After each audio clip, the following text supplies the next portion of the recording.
The two most important members of C.J. Stroud's offensive staff are returning, and C.J. Stroud's going to the Pro Bowl. What now for the offense, and is there a position that needs a lot of focus? Let's go inside the locker room as the offseason continues. Yeah.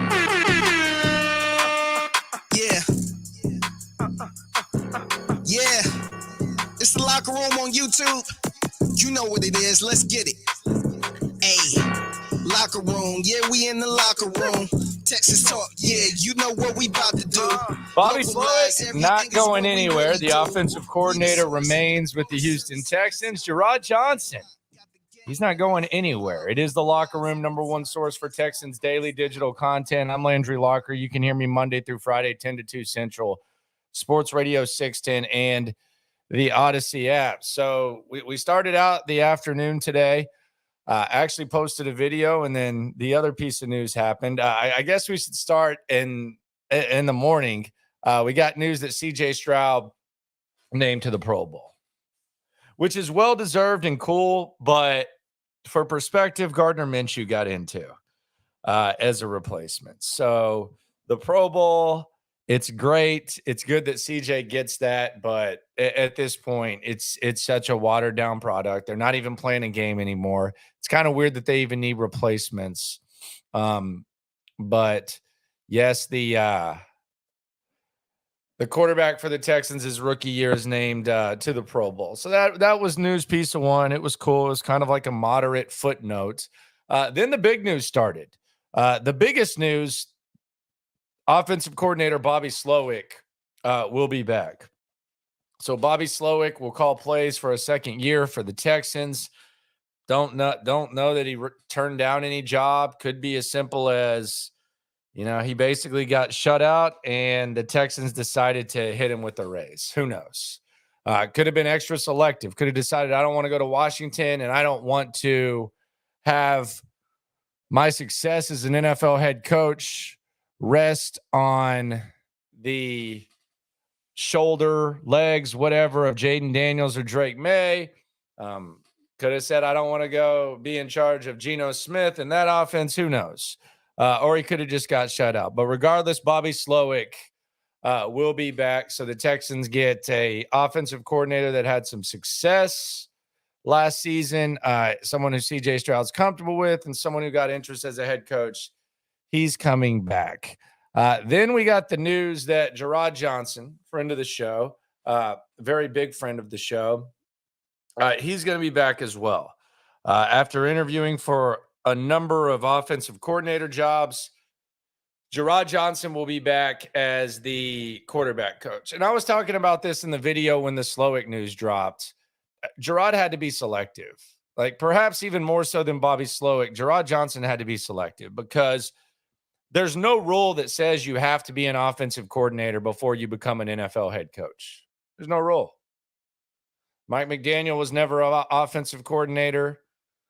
Andy Reid was never an offensive coordinator. Like, there's no rule. There's no set path. Now, if you're praising someone like for their offensive mastermind, being an offensive mastermind, they're not calling plays, and that's where the questions will come into play.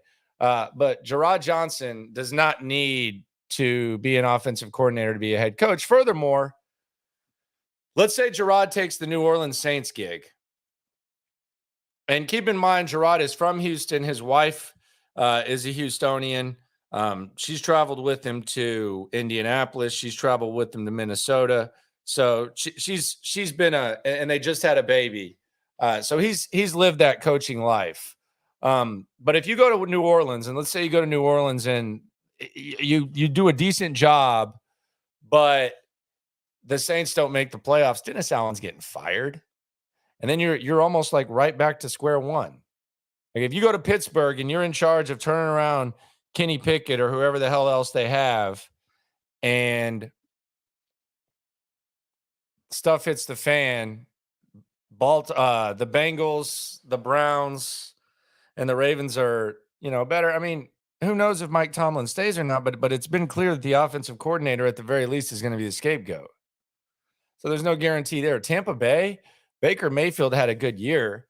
Are they going to be able to keep Mike Evans? Are they going to perform at the same level they performed last season? That's another OC gig. You want to go work for Nick Sirianni in Philadelphia? I know Sirianni likes him, but do you want to do that? Do you want to go try to work with Deshaun Watson, who for whatever reason now is doing podcasts and stuff? He's been awful the last 2 years. He's got all the extra stuff going on too. No. So Gerard Johnson needed to be selective, and he was selective. And I've heard that the interviews went really well. There was even like a quote, and I think Lopez put it out there. And if there's anything you want to listen to Lopez about, it's probably Gerard, I would say. There were coaches that told him that he could be a head coach in a couple of years. So you don't, if you're Gerard Johnson, just rush to go be an offensive coordinator, because who knows, you might have been back here in 2 years. So for Gerard, he had to be selective for sure. And I think that's probably the smart approach. I don't know if Slowik was selective or if they just didn't want him. But D'Amico did tell him to be selective. So there you go. You got your quarterback coach with CJ Stroud back.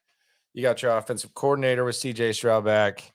And the band remains together, as a lot of people are saying. So that's just kind of where things are. Now, it will be interesting because I wonder how long Slowik is going to be here. I mean, there were 8 jobs open this year. I don't think there's going to be too many one and dones, right? So that's 25% of the jobs. Just go around the league. There seems to be a lot of long-term coaches that are currently with squads. You can go down that list.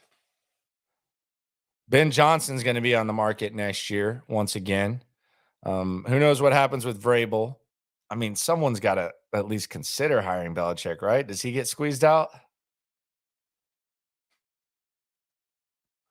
So, it might be. It's no guarantee that, and I'm sure Lions fans probably thought Ben Johnson would have been gone this year. I sure did. There's no guarantee. I mean, Bobby Slowik could be here for a while. And then that'll be interesting to see how that whole thing goes. So you got your guys back. As far as Gerard, I think it was just a matter of being selective. I think that a couple of these teams would have hired him. I saw DJ Bieneme. Shout out to DJ, said he didn't think he was ready. I don't know what that would be based on. I don't know. No idea what that would be based, like what Gerard's not ready to call plays. Is that what he's saying? I don't know that. I don't know where that would come from. But yeah, I want to talk about the tight end position. My guys that follow me on Sports Radio 610, Clint Sterner and Ron Hughley, they seem to be convinced that the Texans need to move on from Dalton Schultz. They said the Texans need to do better at the tight end position. And for me, I like Dalton Schultz at the price the Texans got him at. I see the projection right now as a 3-year deal for $33 million, which maybe you could do. I just don't know that that's necessarily going to be necessary. J-Rock says Teagan's coming back next year. I've quit Teagan. I'm not even going to look at him until I actually see him on the field. He's had trouble staying healthy, so I've kind of quit him. I'm looking at these rookie tight ends coming into the draft, and there's one that's getting a lot of buzz to where people are talking about him going top 10 in the draft, and that's Brock Bowers. Brock Bowers out of Georgia has been in the limelight for a while. I've seen him mocked at 10. I've seen him mocked at 5. I just don't know when people are going to be willing to take a tight end. Again, there have been 19 first-round tight ends the last 20 years. 6 of 20 years, there wasn't a single one taken in the first round. 10 of 20, there was just one. 3, one time. It's a very bust-heavy position. Like, here's the tight ends in the last 20 years that have gone top 10. Kyle Pitts, Hawkinson, Ebron, Vernon Davis, and Kellen Winslow. It's with positional value and everything, it's a bust heavy position. So I don't like, what is the furthest that Brock Bowers could fall if the Texans were considering Brock Bowers? Because I think what Brock Bowers does is he helps your offensive line because he's a pretty good blocker, and you're kind of stuck with your offensive line. He obviously can receive, and he's kind of a complete tight end. What's the furthest that Brock Bowers can fall to where maybe you move up and get him? Or could there be some sort of fall? People are saying Chargers at 5. I'm hearing that a lot. That would be insane to me. That would be a really, really interesting decision by Jim Harbaugh to do that, especially if you look at what could be available to him at 5. That seems like a little bit of a reach. You're gonna have a few quarterbacks. I mean, you might have a shot at the best defensive guy. Hell, Keenan Allen's getting older. Maybe Marvin Harrison falls to 5. I just, if you're taking Brock Bowers at 5, that seems a little bit crazy to me. For sure. Jatavian Sanders out of Texas. I think he's kind of a version of Dalton Kincaid with unrealized potential. Dalton Kincaid went first round last year. JT Sanders, he's all of 6'5". I stood next to him last year. He's put on some weight. He's a good blocker. He could be another one. But if you're going to bring back Schultz, the problem is he's not a good blocker and he's not a dynamic receiver. The other problem is there's not a lot of good free agents. So we'll see how it goes. I am interested to see how this Brock Bowers thing goes. Lawson saying there's a 10% chance, less than 10% he falls past 15. I could see that for sure. But I do think the tight end position is interesting. I mean, I don't know. I think there's a chance that Dalton Schultz comes back on the 1-year deal again. I definitely think the Texans need receivers. I definitely think they need running backs. I've made that very clear. The offensive personnel needs to be improved significantly. And really, since you've already invested in the O-line, receiver, tight end, running back, boom. They got to make that happen. That's got to be something they commit to. They got to figure that out. For sure. They got to get that going. That's the next big thing for Nick Caserio. Offensive weaponry. How good is Dalton Schultz? I mean, there's some guys, Hunter Henry's going to be a free agent. I think Fant is going to be a free agent, unrealized potential there. The tight end position, it's either Bowers in the first and then the second, third round, you start hearing about Sanders and all these other guys. But I do think if you can get, one of those guys, hell, even Jared Wiley day 3, something like that, TCU. But the thing about tight ends is a lot of times there's unrealized potential. Seems like if they go to Iowa, though, God, they're ready to go right away. They're ready to do everything. Jeez. I don't know what they're doing at Iowa tight ends, but my God, they're doing their thing. But I do think tight end is somewhere they need to look. Even if it's a day 2 type of thing, even if it's a have Schultz as like a safety blanket, proactive attempt to at least improve the position room and add some depth, it wouldn't hurt him. Running back, I think that's something you can attack in free agency and in the draft. So you have that. Wide receiver, draft, maybe, perhaps. Got to add some depth there. So we'll see how it goes, how it looks, how the Texans end up figuring stuff out. I'm calling Cap on Captain Stu. It might as well be Cap and Stu. I've met Brock Bowers on 2 separate occasions. He looks like a normal dude. I'm taller than him. Okay. He's 6'4". He's every bit of 6'4". So you must be a tall guy. It might have to be Cap and Stu right there. So we'll see. They got to invest in the offense. That's the main thing. I don't know if y'all have seen this, but the internet's been going nuts with these CJ Stroud commercials. The Buffalo Cheetos. CJ Stroud's got the Buffalo Cheetos. At the end of the commercial, he talks about, number 2 is best. I guess he's talking about being the number 2 pick, and this being the number 2 wing option. And I just don't know about these Buffalo Cheetos, man. I'm not saying CJ sold out or anything, but I'll be at the Super Bowl next week. I'm sure he's going to be going around with his handlers with the Cheetos and stuff. I'm a little skeptical of these things. Ain't gonna lie, man.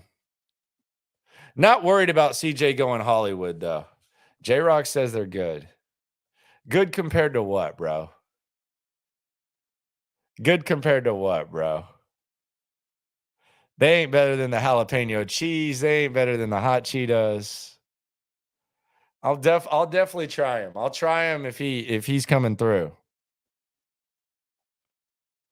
But I mean, I don't know if I can cheat. Like if I'm going to the convenience store, I'm getting a bag of Cheetos. Man, I ain't getting them. Maybe you get it and let me try it. Like if you're with your boy or something like that, girl, wife, whatever. Maybe you let me try that Buffalo Cheeto. That damn sure ain't my one bag commitment.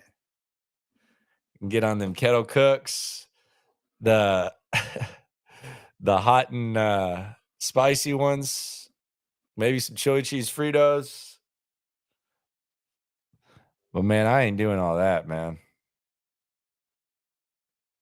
At all.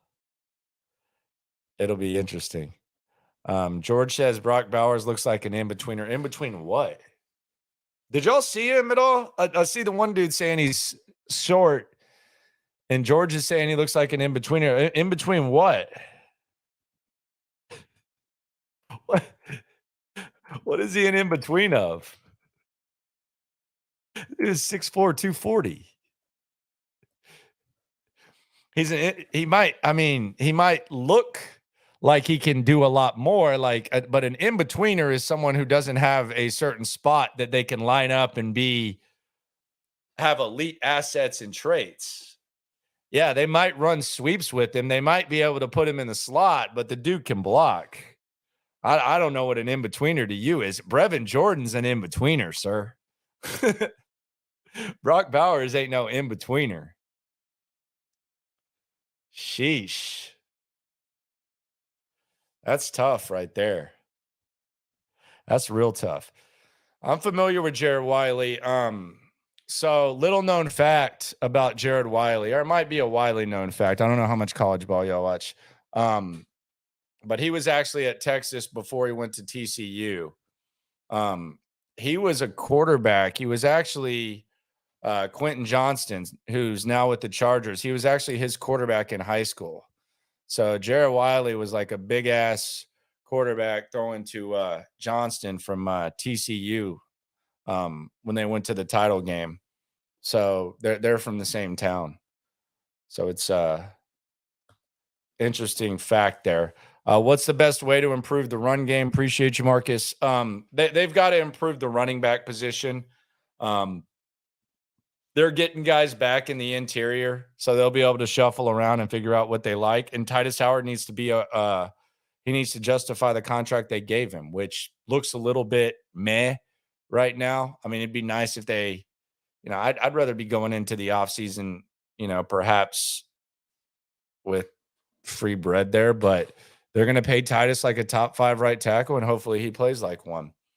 And then they're going to get Juice Scruggs back. They're going to get Patterson back. They're going to get a bunch of guys, and then we'll see what happens with Kenyon Green. But the quality of the running back needs to improve. The quality of the blocking from the tight ends, along with the offensive line, needs to improve.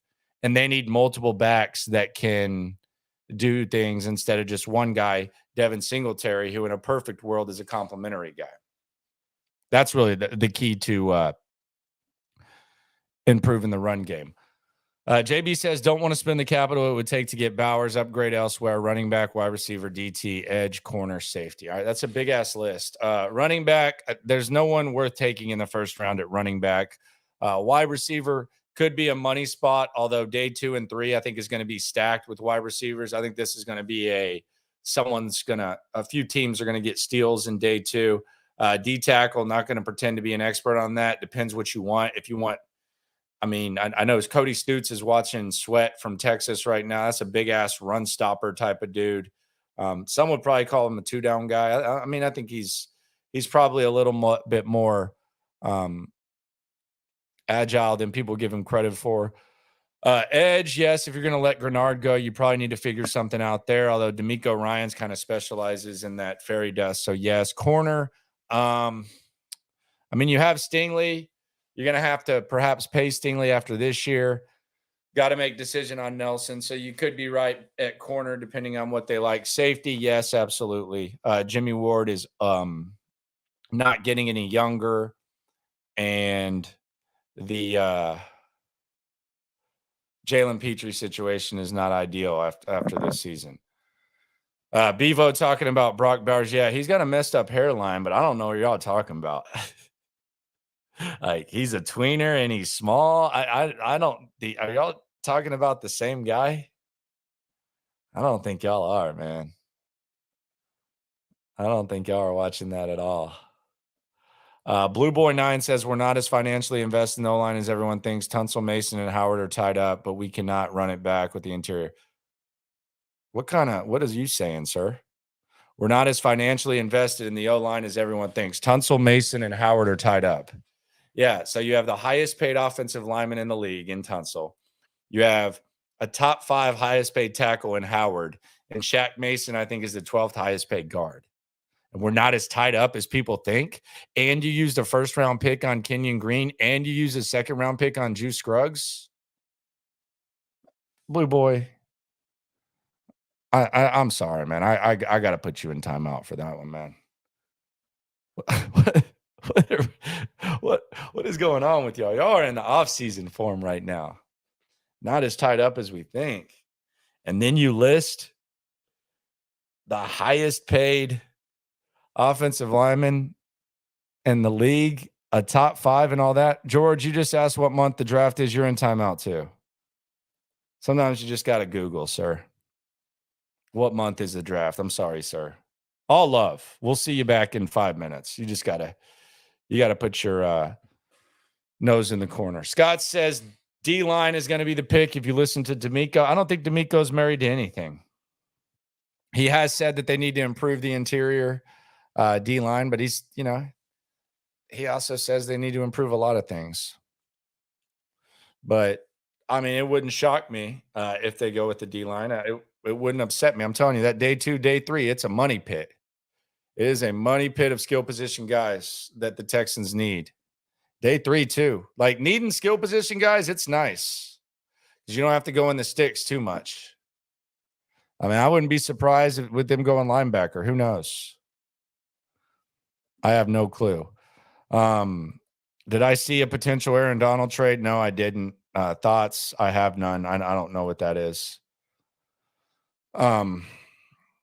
We need to hold off on offensive line until the later rounds of the draft, like no earlier than 4th. It's not. They've invested it, man. I'm not saying it's good investments. They've invested.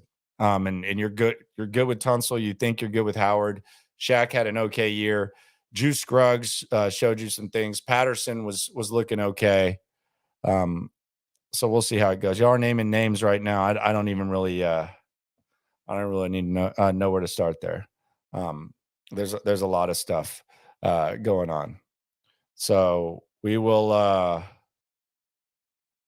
we'll see how it goes, man. We'll see how it goes. It's going to be really fun. I'm really looking forward to it. Kay Hogan says, it's so funny how you're quick to put people in timeout when you're up in those trees. No, come on, man. Is it quick to put someone in timeout for asking what month the draft is? Like, it's not like I would. that y'all come in here all the time. Y'all see like some of the stuff, like Landry, you're a dumbass. Landry, you're an idiot. All that comes with the territory. I'm okay with that. I like that. You disagree with what I say, I don't care about that. What month is the draft, bro? Come on, man. Come on. Let's be serious. What month is the draft? And they're not tied up in the O-line, and then you list big contracts. The Rhino says he hopes Kenyon Green pulls it together. All right. Me too, man. I'm rooting for him, but it was a rough watch last year. I'm not going to lie. Like, it was rough. A lot of it was probably injuries, but I mean, it was hard to, it's really been hard to watch him the last couple of years. When you draft, like, I know that you're going to miss on draft picks. Like, even if Jalen Petrie continues to look like he did this year more so than he did year one, it's not really the end of the world. But if you're sitting at 12 and you trade back, and there's reason to believe that you like Jamison Williams, there's reason to believe that you like Kyle Hamilton, and Karlaftis is another name that you're thinking about, and you trade back and you take a guard, that's tough, man. Because y'all know how I roll my eyes sometimes when we talk about positional value, and it kind of annoys me, especially when we're talking about at the running back position. Like, if you're going to take a guard in the top 15, that's got to be a plug and play. That's got to be. Not a can't start, can't stay on the field, out of shape type of thing. Like, the injury was one thing. The injury actually kind of gave him time to step away and evaluate, his shot at making this right. But the guard thing just kind of that's a lot, man, when you take a guard. How about Sweat? Yeah, Sweat's good, man. Sweat's good. I'm sure that Nick Caserio got a close view of him today, along with other scouts. So we'll see what that is. They already have Mills. Mills has another year on his contract. So, yeah, they can keep Davis Mills as the backup. No doubt. Juice or Patterson at center? I think it's kind of going to depend on Kenyon Green. And then you're going to have a lot of other guys in that interior battling it out. I like Juice at guard or center. I don't know what he's more comfortable at. If center's the way to go with it. I damn sure I like the effort that he gave this year. I don't think Dieter being your starting center is an ideal thing. At all. Kenyon Green is a lost cause. His mentality feels off for an NFL player. I think he'll be Patterson or Green. We picked up. Yeah, I don't know about his mentality. He does seem young. And I don't mean that in a bad way. Hell, CJ seems young, and so does Will, and they are. Just turned 22, CJ. But Kenyon just seems like, it's the best way I can describe it.